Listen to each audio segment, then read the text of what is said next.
it's a sequel. Mandi Jackson is serving life without parole for a crime that didn't happen. If you use a social process rather than a scientific process, everyone can be taught to say the crime happened. If you analyze the evidence, you see it's impossible the crime happened. But like you can learn to tie your shoes without looking what you're doing, people can be taught to imitate saying a crime happened without any analysis what they're talking about. This is a square knot. You can see how it gets tighter when you pull on it.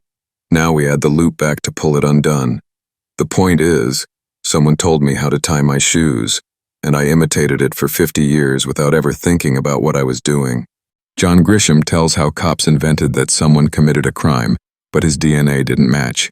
They kept getting people to admit the DNA was from another accomplice, who were all taught socially to recite that they did it, even though evidence made it impossible.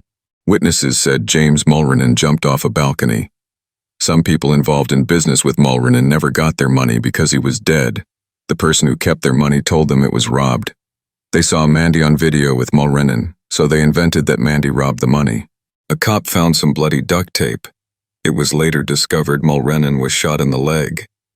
Because Florida law only lets people invent stories that glorify police, otherwise they can be sued.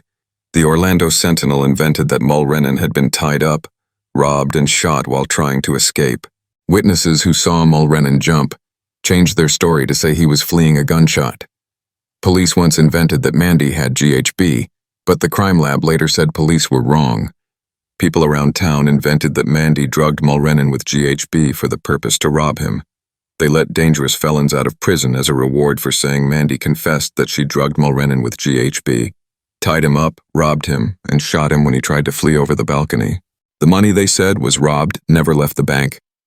Mandi never possessed GHB, and doesn't even know what it is, and there was none in Mulrennan's blood.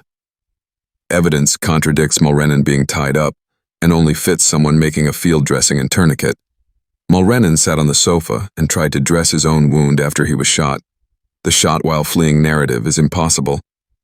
Video times were faked to make it look like Mandi planned a robbery.